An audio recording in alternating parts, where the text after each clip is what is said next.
thing like other like Modern Family's cast sits around listening to their own theme music. They get pumped up to... Hey! And that's what the Simpsons cast did too at the beginning. They'd just be like, The Simpsons!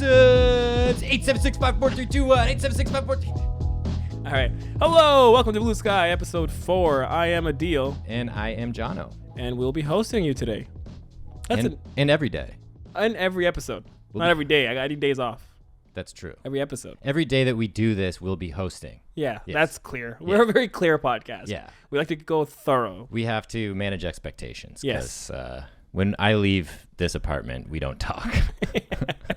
How have you been, man? It's been so long. It has been. Yeah, I saw you yesterday. It's been a day. It's been a day. All right, so I guess we should talk about a little bit what it is, even though it's been 4 episodes. And if you haven't listened to the first 3, what are you doing? This show is called Blue Sky because it basically is us throwing ideas at a wall. That's what Blue Sky is when you're in the writing process. The Blue Sky stage is when you just throw ideas at a wall and you come up with a script by just doing that. And what we do in this podcast is we pick a prompt from the bowl. It has 5 ideas from me, 5 ideas from Jono. Different genres is what we're doing right now mostly. Whatever genre we pick, our goal is in this episode, we are going to write a 5 to 6 page, last one was 7, page script. So like a short film, basically. That's our goal, a short film that has a beginning to end. And it's a first draft of that script. It is raw. It is unhinged. It is literally ideas thrown at the wall. And since we're being very clear in this episode, we're not throwing them at an actual wall because ideas are invisible, intangible objects. The wall is just sort of the air between the two of us, and then that's going to eventually make it into a script. No walls have been harmed in the making of this show. Not a single animal, only us. Wall's not an animal. What's that? I said no walls were harmed. No walls. I thought you said animals. No walls were harmed in the making of this episode. Damn. I'm Way to be clear. Losing my mind, maybe? We haven't even started yet. All right. Okay, let's go right to it, yeah? Let's do it. The prompt. We're going to reach into the forsaken bowl of prompts. I don't know what Adeel wrote. Adeel doesn't know what I wrote. I am not going to look because I know we use 2 different pen colors. And if this is your first episode tuning in, you will not know that I'm notoriously bad for picking the hardest or similar ones. But the most satisfying ones when we finish them. We were pretty happy about the musical in the end, so let's just see what happens. Okay, Forsaken Bowl. I have a piece. Can you tell whose it is? Yeah, it's mine. And then you get so nervous every time. Yeah, well, I didn't put any comedy in this time because I feel like we have that dialed in. Fair. I'm not afraid to do comedy. Okay. Well. Your face says it all. What is it, man? Family. Is there a second half to that paper? No, it's just family. Okay, I had family drama in mind, so that kind of works out. Cool. Okay, family. All right.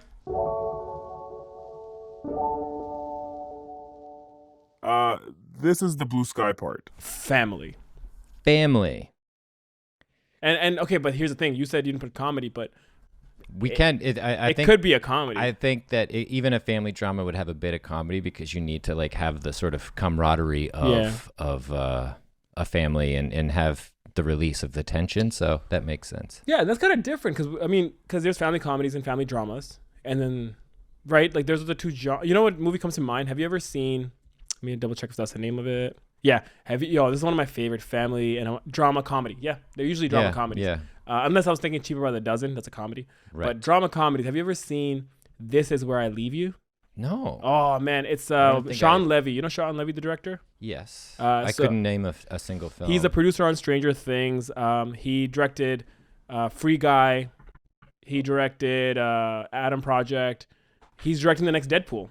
Oh. And he was so before he did all these big budget things, he did this indie family drama. And again, I say indie, but you know what the cast was? Jason Bateman, Tina Fey, Adam Driver, Corey Stoll, Jane Fonda, Rose Byrne. Wow, when was this made? 2014. Damn, it's so good, man. Wow, check it out. Do you like those feel good Wes Anderson family drama kind of stuff? Yeah, I don't love Wes Anderson. I respect and admire the dedication to his craft that he and his collaborators have. But It might just be the contrarian in me that's like, "Nah, it's like fucking It's so I've seen mainstream almost so now. many treatments with the fucking symmetrical frames, and it just seems a little bit like easy for me, I guess. Have you seen all of his films though? Uh, Rushmore, actually don't think I've seen Rushmore. But I've Darjeeling seen, Limited. I love Darjeeling Limited. I love Bottle Rocket. So good. Royal Tannenbaums is obviously really cool, but didn't really quite resonate with me. Grand Budapest. Grand Budapest, Overrated, I you did not. felt? I did not see it. Oh, you didn't see it? Yeah. See, so I'll be very honest, and I only because I like this because I was you, and I was like, Wes Anderson's all right. Like, he's cool, but I had only seen, like, I don't know. I don't even remember what I think Darjeeling Limited and maybe one other film, and I just kept seeing references of his, and I was like, I get it. Yeah. And even Grand Budapest, the first time I watched it, I'm like, this is really good, but I watched it with that glaze of everyone saying, it's the fucking most genius thing I've seen in so long. So that glaze was kind of not letting me see through it almost, you know? Yeah. But then I went and I did this, and I do that with directors once in a while. I'll pick a director, and I'll just binge everything from start to finish they've ever made. Rushmore. Oh my God. And that's the thing, you respect them because you're like, this is your second film. Yeah. Then, and Bottle Rocket was your first. So then you're like, you have this respect. And then you watch Royal Tenenbaums. You're like, oh my gosh. Imagine your career figuring this out. Like, Right. I'm literally in my head thinking what this guy must have been feeling making these, right? Then he goes and makes like a flop, like Life of Aquatic. Oh yeah, I didn't. whatever. I saw that and was like, okay, this is gorgeous. Yeah, It's yeah. beautiful and so whimsical. But I'm just like, I don't Yeah. care about this depressed sailor dude. Like, But again, because I watched it in that order, even the flop, and I'm not saying it's a good movie all of a sudden. It's still, you're like, oh, it's weak in moments and stuff, but you're like, it's just interesting to see that he took a risk. It's such a different world he started. He literally did, you know Jacques Cousteau? Mhm. It's kind of like a little bit of homage to him, right? Right. Do you say homage or homage? I would say homage, On Mondays and and then sometimes homage. yeah. If I'm like Homage. feeling more duty, I'd be like, yeah, homage, Yeah, bro. homage. But yeah, sorry. Long story short, I think you should give Wes Anderson a marathon. Yeah, that's fair. That's fair. Maybe. I feel like I owe a lot of people marathons. But like that's not what I think of when I think of family. Like that's like yeah, of course there's a lot of family themes in there, but like I think of Hook, for example. Oh, But- I'm thinking literally family, like it's based around a family. Oh, I'm thinking like the genre that is Hook. Disney Plus, Right. And like things. But that said, I recently watched Hook. Didn't hold up. I fucking love that Spielberg. movie, Spielberg. Yeah. And I feel like maybe we talked about it, not on We this, did, yeah. but I guess he doesn't like it either. There's just I don't know when you kind of rid yourself of all the fond memories you have as a kid watching that movie, and you realize like Peter Pan stayed the same. It's like fucking what's his name, Matthew McConaughey in Dazed and Confused. Like he stays in high school, and the girls stay yeah. the same age as he gets older or whatever. Peter Pan's always this kid, and he's like constantly visiting Wendy until she's an old person, and then he's like, oh, who's this young little thing in the bed? And then kind of like decides to kiss her granddaughter who's a fucking sleep, doesn't even know that he's there. And then he stays, and then he becomes a lawyer or whatever. I don't know. Wait, that's what Hook? Oh, right. because Hook is like Peter Pan has amnesia of being Peter Pan, and he's like a Yeah, 'cause he high-powered chose a lawyer different and life doesn't, almost or whatever. doesn't involve with his family so much. He's neglecting his kids, and then they all get abducted by Hook. The kids get abducted, and then he has to go back and And become discover- Peter Pan again. He has to become Peter Pan. I'll again. be as Robin Williams, right? I'll be very honest, man. Again, on paper, that's a really cool idea. It's Peter Pan without. It's an amazing idea. Because I forgot that's what it was about. Yeah, and it was really fun, and like I quoted it forever, and like I have fond memories of it. But then when I saw just like Is it the story- creepiness? It is kind of the. Is that what really creepiness. put you off? It did. Ah. It did. And then there was just other things that just didn't hold. I don't know. I can't quantify it any more than that because I think maybe I saw. I started seeing it through a different lens. But again, it was a big movie to you growing up. it was huge to It me. wasn't to growing me, up. so maybe- and like the Santa Claus. I mean, these are all fucking Christmas movies, but like the Santa Claus. Doesn't hold up? Holds up great. Okay. Yeah, the original one holds up great. What else? You ever watch Road to El Dorado?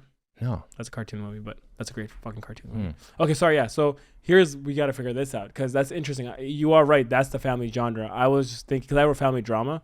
And again, this movie, this is where I leave you. Now it makes no sense because that's definitely not family from what you're saying.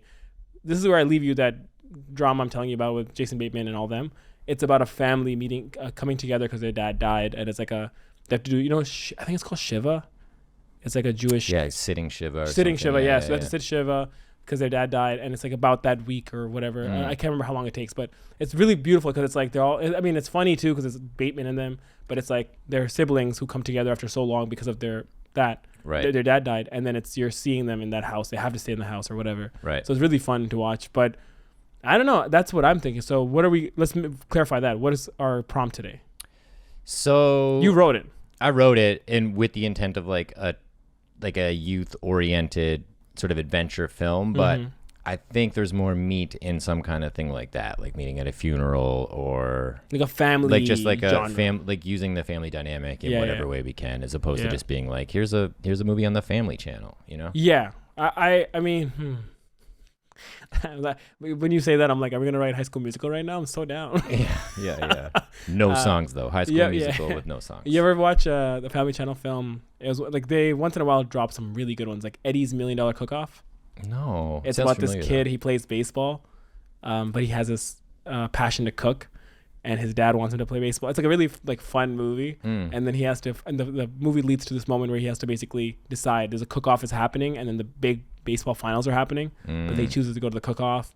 It's like a very like it's a cool for kids story too. Right? It's like you just because you were told to play sports, but you might want to cook or whatever. It's a really cool moral in the story. Yeah.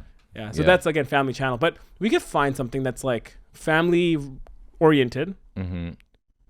and then put a little bit of Family Channel in it, maybe. Yeah, for sure. Do you want to make it about divorce?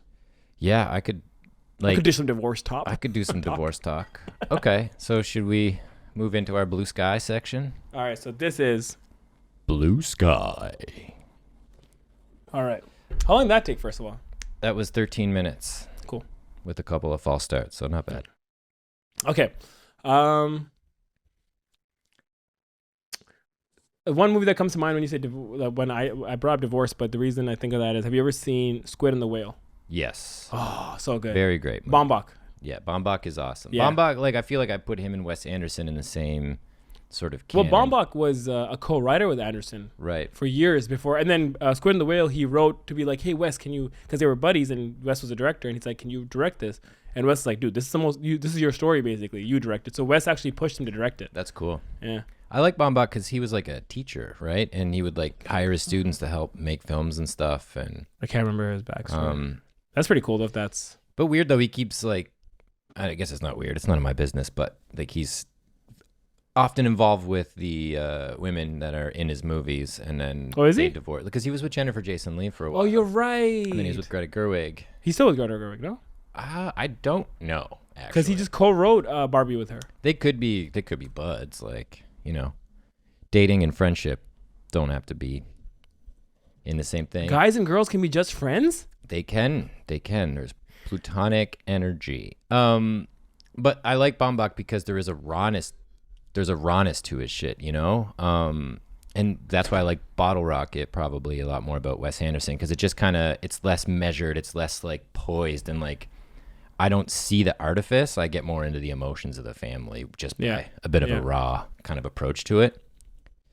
Yeah, that's a good point. Like if you compare Royal Tenenbaums and Squid and the Whale is like unfiltered, like the way it's shot, the way it looks. Yeah, it's uncomfortable. It's not whimsical at all. It's Royal just Tenenbaums is like, raw. oh, our dad was a piece of shit, but look how whimsical this whole story is. Yeah, our dad was a piece of shit.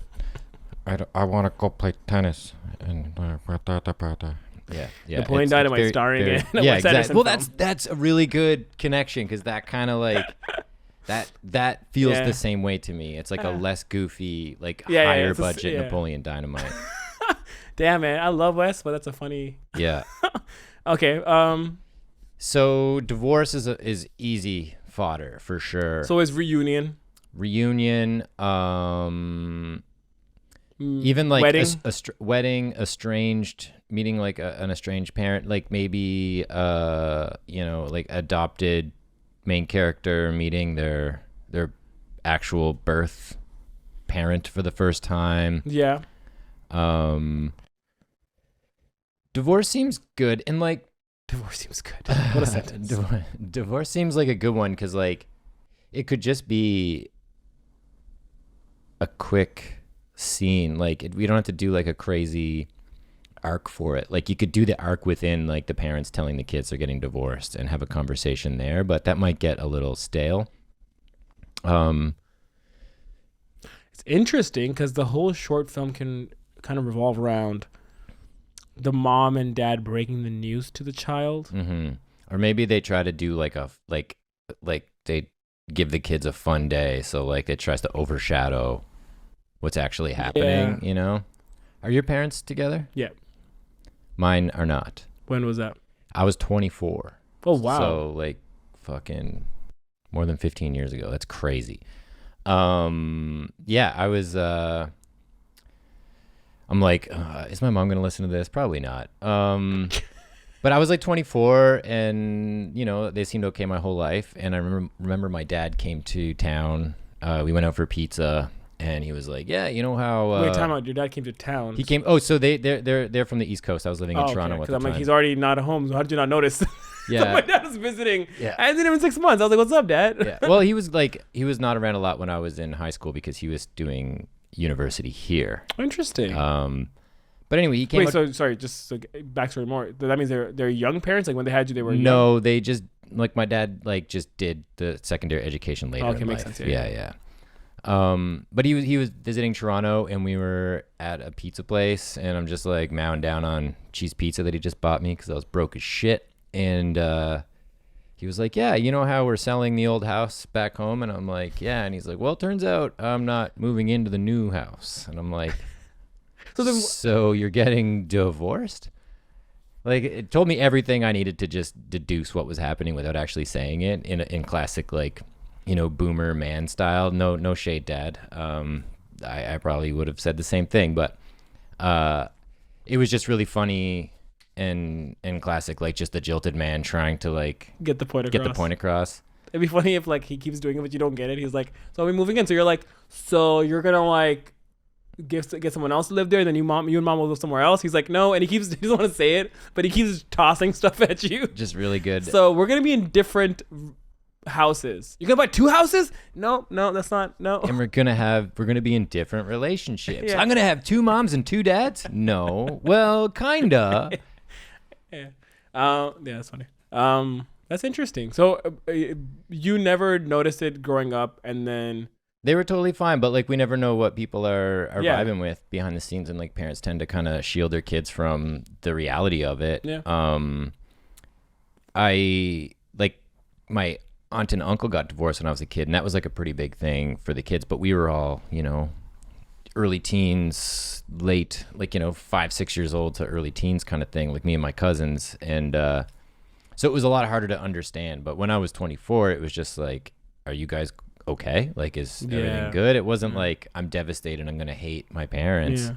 And I remember my mom called me like ready to cry and ready to defend and like just try and nurture the whole thing, but I'm like, it's fine. If you guys don't worry about me, worry about yourself. Yeah, like I just want you guys to be good individually. You don't need to be together for me to have an okay life. You know what I mean? As long as you guys are cool. But that's about all the details I know of that. Because did your mom know your dad was breaking the news to you? Yeah. So like she was like waiting by the phone. She's like, throw that pizza right now. Like it's gonna happen. So is cheese pizza weird to you now? Do you have a never? No, never. It's like you stopped eating cheese pizza after that day. Yeah. Every time I do it, I just have like I go into a dissociative fucking Or what if like episode. every time you eat cheese pizza you get bad news? Oh, that's funny. That's every funny. time you eat cheese pizza, it's like associated with some kind of bad news you get. I'm writing that down because that could be something like cheese pizza is the meal that is always brought in to deliver bad news. Like you could do like a Wonder Years kind of what's his name, Daniel Stern voiceover, just being like, "Oh, and I came home that day, and when pizza. Dad brought in cheese pizza, I knew something bad was coming." You could also do a Boyhood thing and Wonder Years together, where it's like 5 moments or 4 moments in this person's life, and it's always a cheese pizza. Yeah. And then it's like the progression of like his parents like divorce, or it's his own relationship falling apart or whatever. Yeah, but the thing is, like, he fucking loves cheese pizza, like Ninja Turtle style, Ninja Turtle level, adores cheese pizza.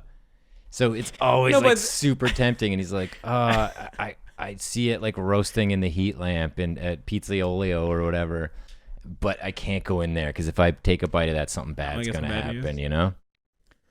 So it's like a supernatural a little bit. The short It could be supernatural, or just like, coincidence. Absolute coincidence. But like, I think it might lean into supernatural a little bit. What about along those lines, but a little bit maybe simpler and maybe it doesn't work? But what if it's like a man divorcing his wife and then he's that's like two timelines in the short. So he's thinking back to when he was a child and his parents were getting divorced as he's doing it with his wife, like going through this whole process. And it's a back and forth. Kind of interesting. That could be cool. Mirrored. Yeah, like a mirror. Experiences or parallel early and late life.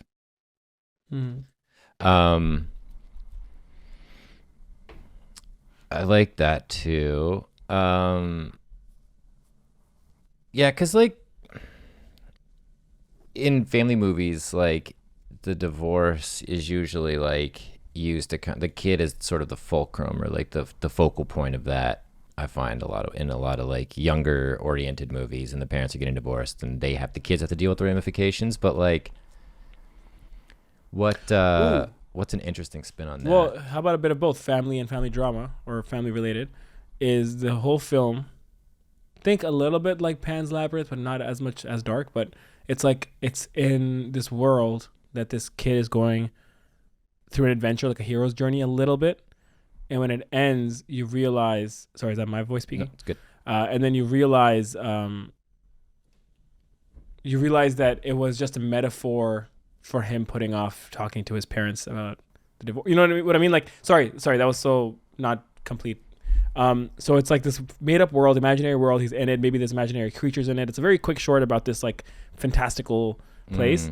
And then you find out that like when he ends the journey, he blinks or whatever, or the camera movement shows that he's actually just in a normal house and he was just doing this as a coping mechanism as their parents are getting divorced. So it's like his journey can be like him running away and hiding, right? So no one finds him. And in this world, so in the beginning, the audience doesn't know this, right? They're like, it's like Peter Pan or whatever. It's like a fantasy thing. And he's like hiding and he finds this one friend who's like, I'll help you hide or whatever. And then you find out at the end that his parents find him like under the bed or whatever. And it's like in his mind, it's like, if they don't find me, they can't tell me that they're getting divorced. Yeah, that's kind of where I was thinking. I was going along that track too. Kind of like is Where the Wild Things Are. I've never seen that. Is that what it is? Because they just freaking quote. I saw the movie, but I'm more familiar with the book, but I'm fuzzy on both, I guess. Because I think that has undertones of some kind of trauma involving the kid. Man, that's annoying. I think that is what I'm like reading it right now, and I'm like, fuck. Did I swear I've never seen this. I didn't know that it was similar to this. The story. You want me to read the plot? Yeah. The story focuses on a young boy named. This is what is it called? Where the Wild Things Are. Story focuses on a young boy named Max who, after dressing in his wolf costume, wreaks such havoc through his household that he is sent to bed without his supper. Max's bedroom undergoes mysterious. Oh no! But see, in this right away, you know that he's not in a fake world. Like it's in his imagination. The Wild Things try to scare Max. So he goes into his imagination. His room turns into like a jungle environment, and he winds up sailing onto an island inhabited by monsters, simply called the Wild Things. The Wild Things try to scare Max, but to no avail. After stopping and intimidating the creatures, Max is hailed as the king of the Wild Things and enjoys a playful romp with the subjects. Finally, he stops them and sends them to bed without their supper. However, to the Wild Thing's dismay, he starts to feel lonely and decides to give up being king and return home. The creatures do not want him to go and throw themselves into fits of rage as Max calmly sails away home. Upon returning to his bedroom, Max discovers a hot supper waiting for him. So motherfucker's just hungry. He just wants his cheese pizza. Yeah, basically. Reading this, though, it doesn't feel like it's... like I was worried it was going to be what I just said, and I was going to be annoyed. Because, when you come up with an idea and you're like, it exists out there? Ketchup Doritos exists already? I didn't just think of that. Right. But I think it's different, and I think it's what you wanted, which is family genre, which is fantastical, and the audience doesn't know for the first half, and then when you come out of the fantastical place, their parents are getting divorced. Yeah, that works. Does that exist? Think about it. Is there any films like that? Because that sounds like a very generic idea now. It is pathetically generic, but maybe so pathetically generic that it's brilliant. that it's brilliant and it's never been touched upon. Thing about movies though, what the fuck hasn't been done, right? But you ever hear that David Lynch quote? It's really nice. It's like young screenwriters are always like, "Oh, everything's already been written." It's like, sure it has, but not by you. Right. Young filmmakers say everything has been done, but I say not by you. That's really good. That's a really good David Lynch. Sign up for my transcendental meditation course. I don't know who I'm turning into there. I lost it. I channeled him for a second, but... How do we feel about this idea? I feel good, but maybe there's like... More. I mean, to get it out, like the fantasy thing's cool, but like what if like it opens on like just this kid bursting out of the door and he's just fucking running the street and they're like, Jeremy! I don't know why all the characters are always male. Fuck, God. But he's running down the thing, and then the kid like goes out on an adventure, like not an adventure, but like he's faced with other things. Like he meets unhoused people and meets like a fucking, I don't know, makes friends with a dog, or just I'm completely talking out of my ass because it's like fully unformed yet. But it's more of a like real world adventure. Like he's like maybe the parents had said something like, as long as you're under our house, you just have to go with what we, or under our roof, you have to go with what we decide. And he's like, all right, well then I'm out. And then like he kind of takes that too far, and it's like, well, if I'm not here, then you have to do what I say, because that's the opposite of what you just said. And then he runs away, so his parents are focused on that, not being divorced or something like that, or like he's trying to fabricate a bigger tragedy or something. Yeah. But that's the thing. I like that, but to me, especially for the short film, or not even, it kind of, because it's also short film, it's like that's very linear. Mm-hmm. He leaves and then he gets into trouble, and we're like setting up stakes and obstacles, and he's like, well, if I stay in trouble, they'll stay together. Mm-hmm. I like the bait and switch of it, where it's like not bait and switch, but like that little bit of a suspense, or the audience not being ahead of everyone. Like what you're saying, I feel I'm worried that the audience is like, okay, I know exactly what's going on. Right, and you're just like waiting for the end. Yeah, exactly. You're just like, okay, well, eventually it's gonna happen, and then I'm gonna get home. He's gonna get home, and I'll see the ending. Mm-hmm. But as opposed to if it starts with, imagine like, and we have fun with it. Like it starts with like a tent in the middle, and I'm just making shit up too right now. This might all change, but a tent in the middle of like a Mandalorian kind of world, and this boy walks out with like a scarf, and or he walks into a tavern, and everyone turns and they're like, who goes there? And he puts down his scarf, and then the way we write it is like, it's as if the boy's writing the story, where it's like the hero's face comes to light, and the hero says, "It is I, Paul." Yeah, I was like trying to think of a cool name, but that's amazing. It is I, Paul. Exactly. And then you see this, and then he comes, sits down, and then they're like, would you like anything? He's like, no, I'm just waiting for a traveler by, or a friend.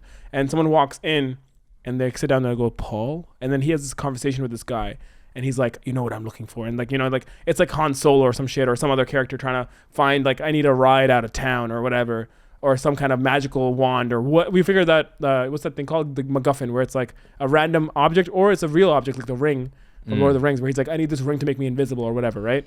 And now it's his journey to get that, or find that, or stay in trouble. And then... Oh, maybe the MacGuffin is like these two fragments of an artifact, and his goal is to bind them together. So he's got these two pieces that like fit together, almost like a charm thing, like, the best friends or lovers charm, but they're like plates, like fucking gold things. And maybe he's got to either find those and then fuse them, or he has them and he's looking for like the fusing power. Like, I don't know if you're watching Mandalorian right now, but like, no, they're I won't get into it, but like they have to like forge a new thing out of these other things. So that's the metaphor. You watch Infinity War? Yes. To make the new Thor hammer, he has to go specifically to this. Oh place. Yeah, to what's his name? Peter Dinklage is in it. Yeah. Nidavellir, or one of the planets. Yeah. So it's like that. He has to go to this planet. He's got to go to the thing to get a specific operation done to these artifacts. But like the fractured pieces or whatever, by bringing them together, that's like the metaphor for like the parents are split and he's trying to put them back together. I like that a lot. That could be. I'm trying to think. Cool. What's more Sisei? sorry, not CC, but like, if there are two things, I don't want it to be when he comes out, because I like that. Now I'm invested in the two things. I don't want it to be like when he comes back to, it's like the two things aren't even, they were like in his mind. What if they are actually like divorce documents, or like, you know what I mean? Like, do they actually, is it something, or is it like when he comes back to reality, it's like, oh, it was just like his imagination, even the two things, like they were not tangible. Oh, I like this divorce document thing, because like, what if he has to like get a Han Solo type character to fly him to like the Kuiper Belt so he can like get this artifact as far away from Earth as possible, or as far away from the planet he's on as possible. And it turns out that the metaphor is the divorce papers, because if he takes the divorce papers, there's no legal. They can't do it. There's no legal thing, and like or he has to destroy it in a certain environment, and then when you get that destruction in the fantasy world, it's like you cut to him in his bedroom in his fucking underwear or whatever, and like he's got the divorce papers signed in half, or like. No, I love it. No, what I was gonna say is like if we do the whole, he takes him to a planet or whatever. Maybe it's him burying it with his dog or his friend, or Chewbacca is like his dog. Oh, and then he goes and he buries it somewhere, and he still gets his friend. It's his friend's dog to add another character. Yeah, Chewbacca. He gets like his friend Han like type character, and it's like his neighbor who has a dog. So like that's what he's really doing, right? This is for us to know backstory wise. And then at the ending of it all, so just to reiterate, because I feel like me and you were on that tangent, that's the same thing, but in case anyone's confused, so it's like you start with this kid. Sorry, you're in a fantasy world. It's like, I don't watch Star Wars, but I like that setting for this. Like, it's very like Star Wars kind of town or whatever. Love fucking big Star Wars. Really, eh? Oh yeah. Oh yeah. No, I never got into it. Anyways, that's a whole different talk. Well, it's been fun. Avengers? Yeah, I mean, I love MCU. Yeah, I love it. I mean, I used to love MCU, but yeah, it's so cheesy, but so good. Yeah, I'll watch it all. Sorry. So he ends up, we start in a tavern. This mysterious character, like the Mandalorian, comes in, takes off his mask, and announces he's Paul. Right? Everyone's like so curious. It's like the bad boy in town, or bad man in town. Well, you definitely didn't watch Star Wars, because if the Mandalorian took his mask off, he would no longer be a Mandalorian. So is that a thing? It's a thing. Oh shit! I'm learning. Okay, but continue. I'm sorry. But Pedro Pascal's face, you're gonna hide that for how many seasons? What the fuck? I want to see his face. You get his vibe. He's still got sex appeal underneath that chromium armor. Only he can do that. Or Mandalorian armor, I should say. I better stay close to the realism. People are gonna sue, right to this. Yeah. So he comes in, says, "I'm looking for someone." Ends up being this guy who walks in. Zibi Zabi, horrible name. Give me a name. Clancy walks in. I think it's fun to use like regular real world names in this real like I thought you were gonna go more regular sci-fi western. Yeah, Clancy. I don't know. It's like it's not Nick. Nick's cooler than Clancy. I'm just trying to think of like a non-cool name Gus. for like an ostensibly cool character. Yeah, fair. Okay, so let's say Clancy. Clancy comes in, and then they have this talk of like, he's like, I've heard you have the pit or whatever. I heard you know about the pit, and he's like, I don't know what you're talking about, and they kind of talk about how there's this mysterious pit where you can go and get rid of objects. And Paul's like, and Clancy's like trying to beat around the bush, being like he doesn't know. And then Paul raises the stakes. He's like, listen, the entire future population, the future of mankind relies on this or whatever. And I need to get rid of this artifact. The future of my home planet or whatever. Yeah. Buddy. Yeah. Yes, thank you. Exactly, that's what it is. My home planet. Oh, that hits. That's beautiful. Yeah. The future of my home planet depends on this. And he goes and he finally convinces him. This scroll, and it's like, it's not necessarily a scroll. It could be like, metallic or something cool inside. Or even like a briefcase or an envelope or I don't know. It's like we could call it plates, the sacred plate, or like you know what I mean? Like not a plate that you eat off of, but like Moses on the fucking thing plate. Like totally. I was gonna say this might be too on the nose, but what if it is a scroll and it's basically a prophecy, and he's like, I have to get rid of this prophecy because if it's read by someone, it'll become true and my home planet will be destroyed. It's like very on the nose because it's literally divorce papers, but is that magical enough that, if we call it a prophecy and if we make it a scroll, is it on the nose enough that you get the point, or is it better to make it vague like plates or it's cool. I like the idea that it's a prophecy, but it only will come true when read by an outside party. But then he would have to know what's in there. So in effect, he would have read it. So did he set it in motion? Or if like the more people that read it, the more likely it is to become a reality. So he has to go destroy it. Well, maybe he didn't read it. He just overheard his parents talking about divorce papers, and he just swiped the envelope and ran out the house. Right. You know what I mean? Yeah. And maybe I was thinking, you know how like in those kind of movies where we're tricking them, there's no actual fantasy, it's like all in his head. Mm-hmm. That like there's a moment because I want to sell it, even though it's real names, a little bit where it's like, is this a fantasy? And then at the end you find out, oh shit, it's not a fantasy, right? Right. I think it'd be fun to do that, trick the audience if we can. For sure. Because then if he says like at some point if the guy's like, let me just see it, he goes no, or like if he's like, have you read it? He's like, no, I can't, and it's almost like a kiddish way he says it. Where you're like, as an audience, you're like, well, that was a weird reaction from like this badass. Right. You know what I mean? That'd be kind of fun. Right. Yeah. So yeah, I would say goes into the tavern, meets Clancy, asks Clancy about the pit. And he's like, I need to get rid of this artifact. While we're writing, we'll figure out what the artifact is. Right now, we can just say it's a scroll, right?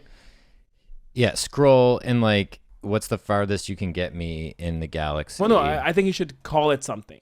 Yeah. Like the pit. And it's like his dogs. And maybe the neighbor has like a dog who has like this thing where he keeps digging and putting shit under it. You know how like...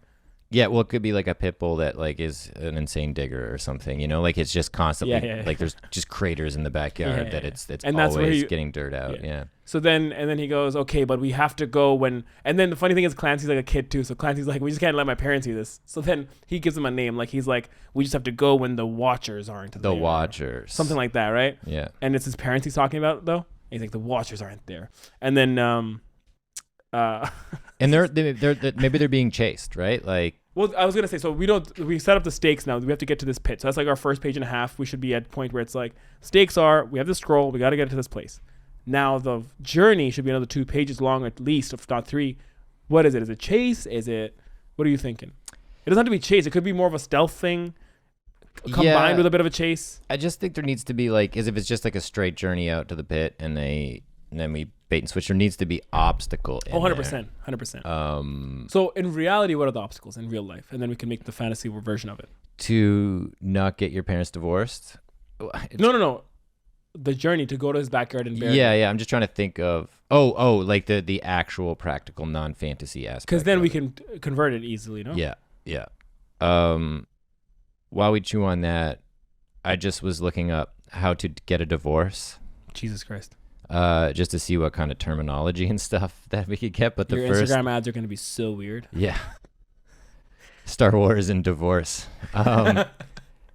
The first thing that comes up, it says, it's easier than you think. Quality fast divorces since 2002. Proudly Canadian owned. Uncontested. With and without children. 100% guarantee. Complete online in under 10 minutes. Lawyer quality without the price. Jeez, man. Okay, so to start the divorce process, you must fill out a divorce application, submit the application to a courthouse, pay the required court fees, follow any court rules and the procedure given. So that's completely useless. Yeah, because the thing is, you have to also remember this is remember this is a child's imagination. So he's like, he thinks this is enough. He's like an 8-year-old boy. So he has to get the document. I think he should have the document already. But like, the obstacle should be the journey itself. So it could be like, we have to go. Okay, so I was going to say, what if it is Clancy's cousin's dog, right? So he's like, we have to go get the dog. So they have to go get the beast who's chained up. The beast, yeah. And they have to get the beast when it's chained up when like no one's watching. And that's the pit bull, for example. Then they have to take the pit bull over this like bridge, which is like from the house to the house, or climb this fence or whatever, and go into this junkyard maybe. And has to dig a hole so deep that no one would ever find the thing. Yeah, and but he's like, where should we go? And he's like, oh, we can go like backyard, right? But we find a different name for it. He's like, Clancy's like, we can go in my backyard. He's like, no, we gotta go somewhere far. So he's like, there's a junkyard. We'll give it a name, and it's like where all the wasted automobiles go, or all the flying ships are stored here. And they go, and it's like fucking flying ships, like quote unquote. It's like just a bunch of junk cars. Yeah, it's just a salvage yard. Salvage yard, yeah. And we can give it a funny name like Salvage, the planet or whatever. Yeah. Salvagicon 4. And then over there again, there's of course security guard there, so they have to watch for that. And then they finally start, and then he's like, you have to give him, how much time does the beast need? And he needs like maybe, I don't know, what's a good 30 minutes, or is that too long, or a whole fucking, I don't know. Because I'm like, then while he's doing that, then they can have that moment of talking, and like they're waiting, and then maybe have a little talk with each other. Yeah. And then I think there should be like at the just before we go back to, or before we reveal the reality of it, there should be a bit of a chase. Like they find, like there should be just this looming thing. We don't have to always be like a fucking you're right. Neck and neck race. But the thing that's coming for them shows up. There's a bit of a chase scene that culminates in the sci-fi thing, like the kid's about to get murdered or whatever, or like, when Frodo has the ring and he puts it on for the first time, and those ring wraiths are like all wispy spirit things, and like, and they like stab him. Like it's like that kind of right up to the stabbing moment, and then we cut back to reality, and the kid's got these divorce papers. Okay, so I like what you're saying. I don't think he should have it. I think they achieve it, like he puts it in there, and then they start hearing stuff. And what we could do is you're right, the neck to neck, what do you say, neck to neck speed? Like a neck and neck race. Neck to neck. Yeah, neck and neck. Neck to neck. Making out neck and neck. I think it'd be interesting if, like, when they go to unleash the beast, or in the beginning they kind of create an enemy, so maybe the dog owner, and then from then on he's always on their trail. So they're always kind of escaping this guy while trying to figure out other things, kind of thing, right? Maybe that's one thing. But what I was getting to is the beast digs a hole. They put the papers in, and they start hearing noises. So they're like, "Quick, cover it up!" They cover it up just in the nick of time, and then they start running because the person sees them, and they run, and then they get caught. Like you said, they're about to get killed, but then reality, it's like, knock on a door, and it's like, your son was stealing my dog. Like, it's another person who just caught him from stealing the dog. Yeah. So that's him getting captured, is literally like another adult, right? And then what's fun is, like, they go, "Oh, I'm so sorry," and then cut to like a dinner, and mom's pissed, and she's like giving him a lecture while making plates and stuff, and then she sits down, right? And dad's comes in, and then they're like late or whatever, as usual, right? Sits down, and she's just like telling him, "You know what your son did today," or whatever, and then you can see the argument in them a little bit. And then they go, "Listen, buddy, we need to talk to you." So they haven't told him yet even. So he just heard, like, kids are sneaky enough that they overheard something and whatever. So what I'm picturing is they're like, "We're going to get divorced." And he goes, "You can't." And he goes, "What are you talking about?" And he thinks he's so smart. He's like, "You can't. You don't have the papers anymore." And they're like, what papers are you talking about? And then they look over at the stand or wherever they put the papers last night. And they're like, "What did you do with this? What did you do with the papers?" And then he just goes, like, his retaliation is very, like, so, like, common, like, so nonchalant, being like, "Well, it's over. You guys can't do it anymore," or whatever. Like, don't worry what I did with the papers. And then they get angry, but then they kind of get heartbroken because they're like, this kid actually thinks that he's making a difference by doing this. It's so sad almost. Like, this kid thinks he saved the marriage almost by doing that. And they're like, that's not how it works. And they have this whole serious talk, maybe, or a shorter serious talk. I think, like, I'm picking up what you're putting down, but I think there's just a much cleaner, more sort of cinematic way to do that, because that's a lot of explanation. So, like, I would love for I just want a nice, warm moment within the family. You know what I mean? But you could still get that. You okay, could let me still hear get yours. that. So, documents buried.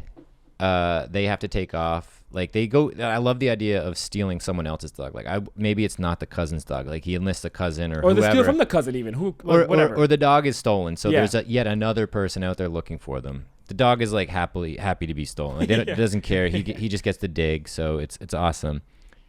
It all culminates in the Frodo scene or whatever, and then it's just like hard cut to him, like the kid kind of cowering in the shadows of these two beings back in reality. And he's just sobbing, and he has like a sort of very poor representation of the cool Star Wars gear he was wearing in the fantasy. And he's just kind of sobbing, and they're like, "Paul, like, what are you doing? Where were you? We were worried," and blah, blah, blah. And he's like, "Are you guys...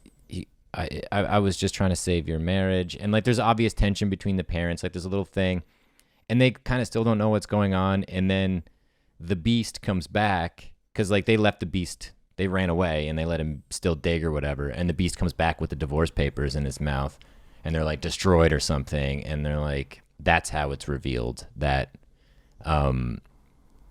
it was the divorce papers that he stole or he found them or whatever, I you know? think there's a middle between ours because I like what you're saying. Yours is kind of not to the point, but it's more like cleaner. You're like you said. I like that a lot. But my thing is, there's something about heartbreaking, at least, about the boy not crying because that's like that's sad. But imagine him being like, you can't do it anymore. Like he's very like cocky almost because he's like, you know, because then as an audience you're like, oh dude, that's not like you are so about to get fucking rocked right now because you think you saved them. And there's like this heartbreaking thing as an audience member to be like, ah, poor kid. Or is it like more interesting to have him sort of sobbing or crying because he knows it's inevitable. He knows he didn't save the day. He knows that people can make photocopies and like shit like that. But he's like, you can't do it anymore. I destroyed the papers. But like, there's still this knowing in him, so it's like extra sad. It'd be kind of hard to convey that on paper, I guess. But I get what you mean though. I'm trying to picture that right now, where it's like he's still crying. What do you think of? Okay, so what do you think of the other also option where it's not? Because I want to make it like if he got caught, like what is it in the real world? Like I don't want that to be in his imagination. I want it to be like he did get caught. He did get caught. But it's like more of, so cuts to like someone kind of just grabbing him in the fantasy world and then smash cut to door opens. You like that? Like, and then there's another adult being like, your son stole my dog or whatever. And then goes in. And then when, like I'm trying to, I know I'm trying to still push my thing, but I'm trying to clean it up so it gets to the middle. Because mine is pretty long. The other idea I said where it's like, oh, fucking like this. we don't want to have to explain like it should just be like. But what if they cut? So, because, yeah.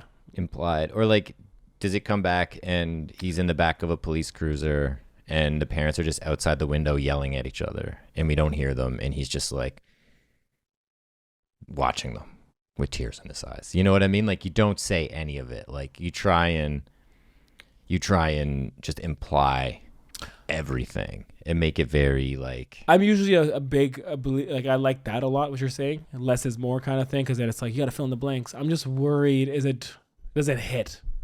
So if you go say, let's play it out, he gets caught, smash cut to back of a cruiser or back of a parent's car who's like, because he's a 9-year-old kid, well, the cruiser might pick him up and be like, hey, he was like fucking loitering or whatever, but he's a 9-year-old is what I'm picturing, like young. Mm-hmm. Yeah They maybe they bring the kid back home to the parents. And then the parents are kind of like, what were you doing? Like you said, like they were kind of upset. But then because you're saying we shouldn't have him explain like, you can't get divorced because I took your papers. Well, I think we can. I think we can do that. But it just has to be like, you can't do it anymore. And they're like, what do you mean? I destroyed the papers. Yeah. But like, yeah, how do you like do it so it's not just some fucking schmaltzy parents being like, you know, your dad and I just don't love each other, but we still love you. You know, it just seems like, well, I guess that could be where the family cheese comes from. Well, no, I totally agree with what you're saying. Let's find a new way to say it because it's been said like that so many times, and you're right. It's just being like, oh, it's not you, it's us. Okay. But aside from the very ending, which will inevitably come up against when we start writing. We always figure it out as we write. We always figure it out. So should we just start writing and then? I think so. I think we have a couple ending options right now. And as we write it, we'll come to maybe a brand new ending or one of these will merge. Like 2-3 ideas might merge together. All right, sweet. So, wow. Stay tuned.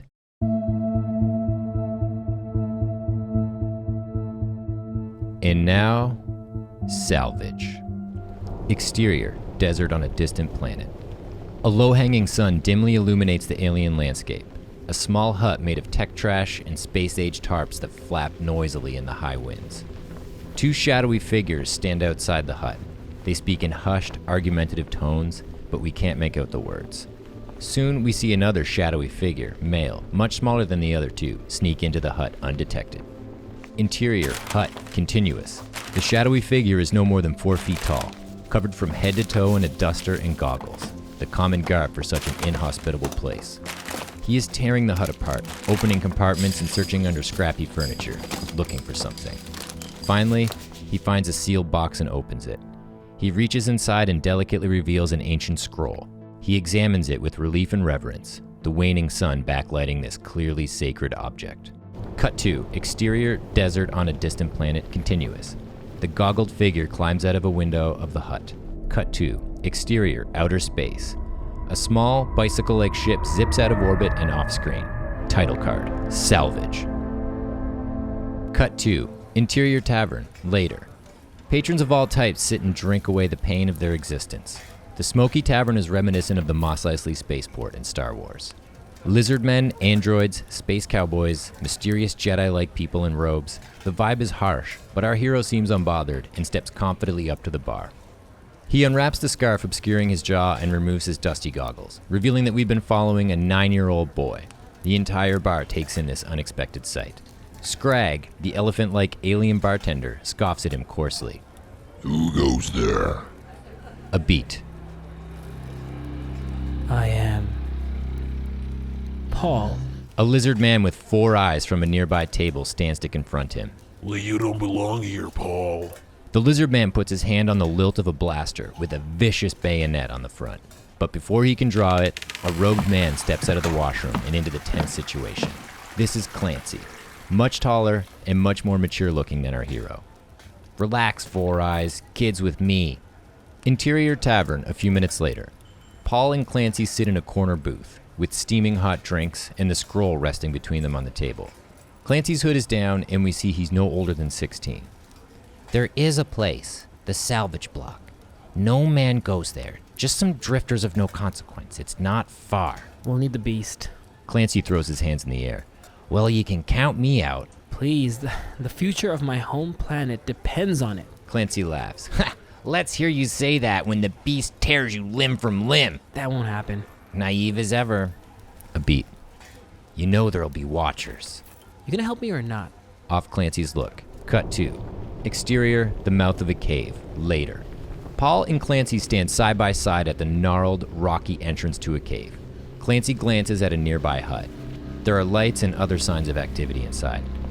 We should come back at night while they're asleep. It's too risky to. It's too risky to wait any longer. After a quick beat, Paul steps forward confidently.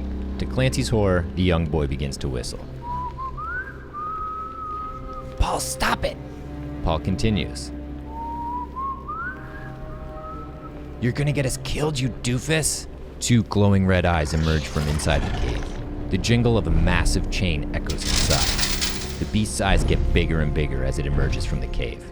Boom, boom, boom. The footsteps grow louder. Somewhere between a rhino and a pit bull, the beast is a 30-foot abomination. Blood, saliva, and sinew drip from its 2 rows of razor-sharp teeth. Clancy opens his mouth to scream, but only air comes out. Without hesitation, Paul scurries straight for the chaos. Paul, no! Abandoned, Clancy is a sitting duck with the gigantic beast nearly on top of him. He pulls his hands up in a weak attempt to protect himself. The beast lunges toward Clancy until it is yanked backwards by the chain around its neck. The animal is mere millimeters from Clancy's face. Clancy balks at its stinky breath but sighs with relief. Clang! Paul stands behind the beast. He's cut the chain. Ah, crap. Clancy closes his eyes and prepares for the worst. But seconds pass and nothing happens. He opens his eyes and is relieved to see Paul rubbing his tiny hands on the now docile beast's belly. He mocks Clancy. We can wait till nighttime. Clancy is about to retort, but the beast's owners have caught on and storm out of their hut. Paul climbs onto the back of the beast. Excited by its newfound freedom, the beast rears on its hind legs, causing Paul to nearly fall off. You were saying? Clancy hops on and they take off. Cut 2. Exterior, the salvage block. Later. Paul and Clancy watch the beast joyously digging a hole amidst an endless junkyard of scrap ships, rock formations, and strange, out-of-commission technology. Clancy nervously looks over his shoulders. Okay, that's deep enough. It can never be too deep. Yeah? Let's see how you feel when this place is swarming with watchers. I don't care. They're powerless now. Do you really believe that? Or do you need to believe that? Paul doesn't even look at Clancy, focused on the beast. Another beat. Frustrated, Clancy snatches the scroll from Paul and tosses it into the hole. The beast diligently starts filling it in with dirt. What are you doing? Beast, stop! Paul lunges forward, but Clancy stops him. Paul, that's enough. It's over. Paul struggles once more. Clancy holds him closer. Paul fights back tears. The 2 embrace. Suddenly, a hand grabs Paul from behind. Prelap. Knock, knock, knock. Cut 2. Exterior. Front porch. Later. Now in the real world, Paul and Clancy stand with disgraced postures on the doorstep while a neighbor, female, 50s, shakes her head scornfully. She's holding a small pit bull poodle mix, aka the Beast. Paul's gear looks more like a child's Halloween costume now. Clancy wears a baggy hoodie, Paul's mother's size. Cut to interior kitchen later. Paul sits at the dinner table, his parents across from him. Running around with your cousin? Stealing a dog? What's gotten into you? She tries to go on, but father puts his hand on her forearm. We actually need to talk to you. Right. They both look at each other awkwardly. Your mom and I, we're getting a divorce. Paul smiles. You can't. What? You can't anymore. I got rid of the divorce papers. Father looks over to the kitchen counter. It sets in. Buddy, that's not how it works. Well, then why did you sign those stupid papers? The papers are a formality. This is happening with or without them. How could you be so stupid? Or do you just not love me? Paul, don't talk to your mother like that. Then I want a divorce from you. Oh. I hate you guys. I don't want to live here anymore. Enough. Go to your room. Shut up. Now. Cut to interior Paul's bedroom moments later. Paul slams the door and flops onto his bed. He begins to sob into his pillow for a moment, but gathers himself. He sits up and glances out the window. The camera revolves around him, and we transition back into the hut from the opening scene. Outside the window, the desert landscape and low-hanging sun are on full display. A close-up on Paul. He lowers his goggles. Cut to black. Bin!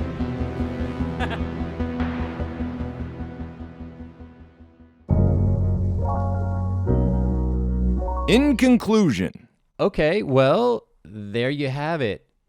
It took a little while to kind of get that ending, as we predicted in the Well, they Blue don't Sky know that. They weren't portion. listening to that part.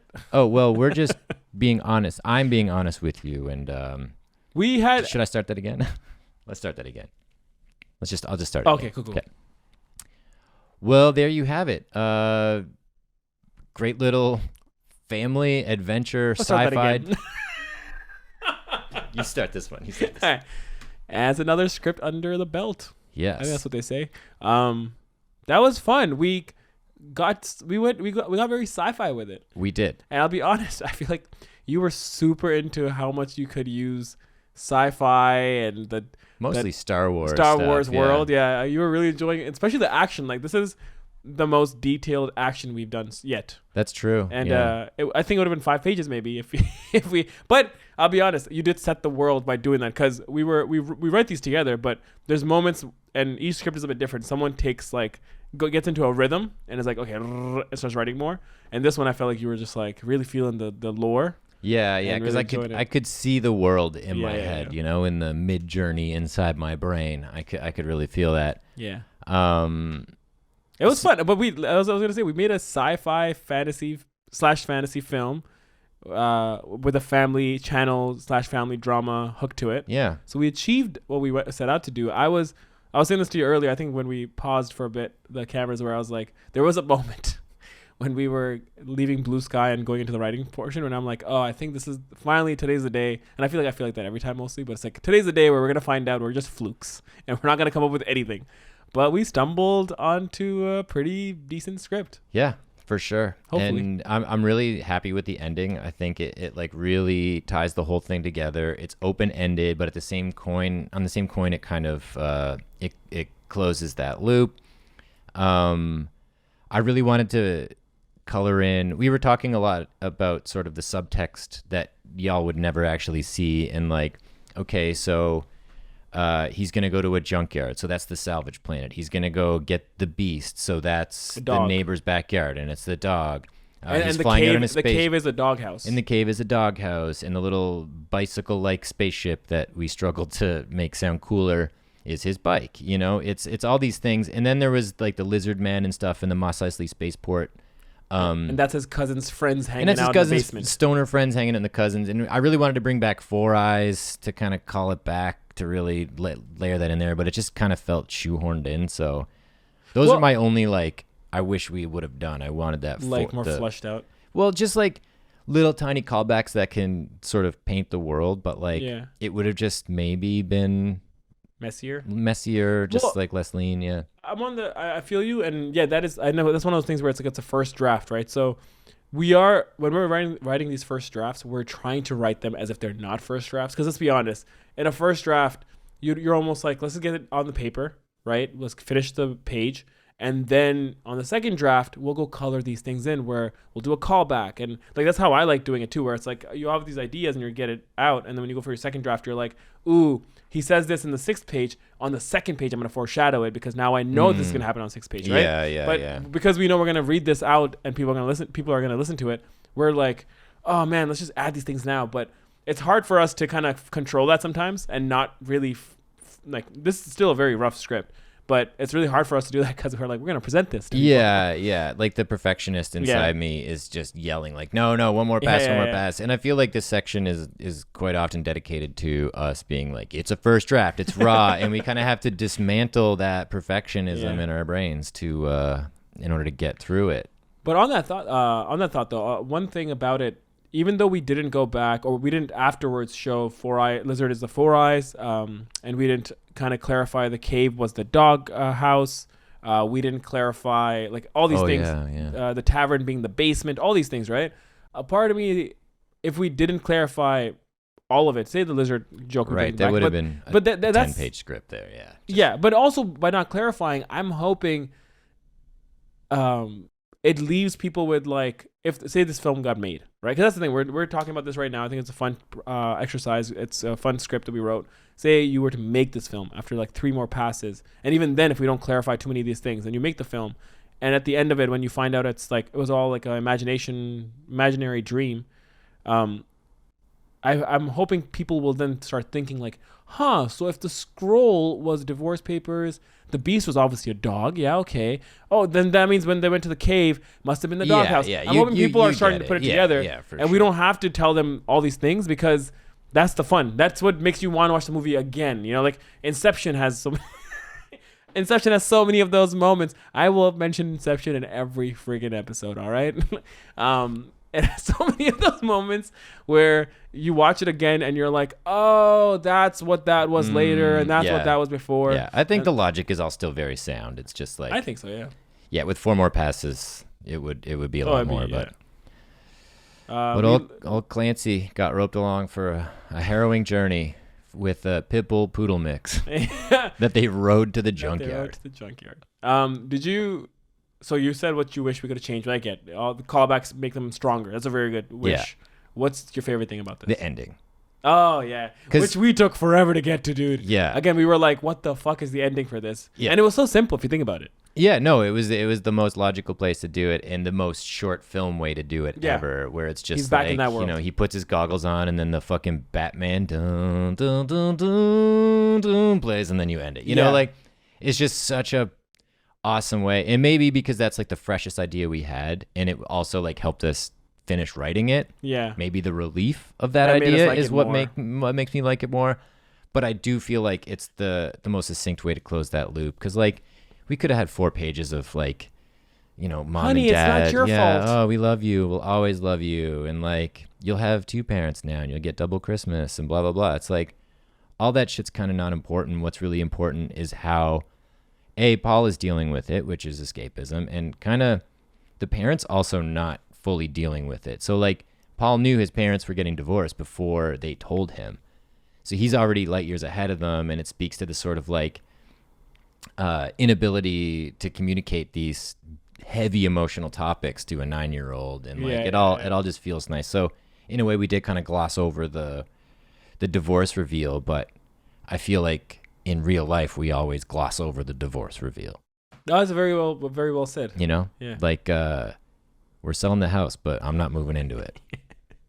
It's a circle. Yeah, no, for sure. We kind of did keep that heart in it, where it's like parents don't really want to go into the details, and in the story, we kind of just, like you said, gloss over it. And Paul does most of the talking almost about the divorce, being like, "I know about it. You can't do this. You can't sign it." And the parents are like, and the parents who don't know how to cope with it are just like, go to your room. Yeah. So it's like that's how a dysfunctional family might treat it, right? Yeah. Or a functional family. Like Fair. Emotions are fucking Fair. tough for people to talk about. So dysfunctional families, quote unquote, are technically sometimes the normal families because, what is normal? You know what I mean? Yeah. That's a deep question. That's what we kind of realized, because there was that part of us where we struggled to get the ending, and we were like, yeah, the cheesy ending, or the ending where they're like, oh, son, listen, it's not your fault, and that could have worked, but our reasoning wasn't even that it could take 4 more pages, or that it's too cheesy. I think we were like the perfectionist in us, or the person in us that was like, why would I want to watch this movie? And we both were like, would we be happy watching this film if it ended like this? Or would it feel like a cop-out where it's like, give me something fun to end on, because it's a whole sci-fi film we just watched, right? Yeah. And it's funny how we didn't think of the sci-fi ending at all. We just kept thinking how we end in the real world. And we needed that break, and we talked about it. And when it came up, it was like the most obvious ending. Yeah. Like, how would you not? We started in the sci-fi world. Let's We end should in go that. back. Because We should otherwise, go it back. feels very weird to end just like, we're in reality, and sorry, son, we're getting divorced. Okay, well, boo, shucks, ending. It's not exciting. It's not cinematic. Especially because that's what the film is. Yeah, and it just extends that sort of that metaphor of avoidance and escapism. Yeah, 100%. Cool. Yeah, I think that's pretty good. Yeah. Anything else you want to cover? No, I feel great. You know who I would love to? Jacob Tremblay, was that his name? Who's The that? kid who played the kid in Room. Oh, yeah. That's the name. I don't know. Probably Yeah, it needs to be one of those like creepy young kids who are like super So good at acting, though. precocious. Yeah, and you're just like, why are you talking like that, you little fucking creep? Ugh. Yeah, we need that guy, not Hayden Christian. Who's the kid who played the Star Wars kid whose life got completely ruined? Oh, in whoa! I don't know what The that. Phantom Menace. I have no idea what this. Apparently, the kid like was playing like young Anakin Skywalker. Yeah. He just Went Jar down the Jar wrong Binks guy path. just got fucked for life because fans are brutal. Oh, like that. Yeah. Oh, wow. They just hated it in canon. Anyway, Any last thoughts? no. Have a great whatever day it is. Yeah.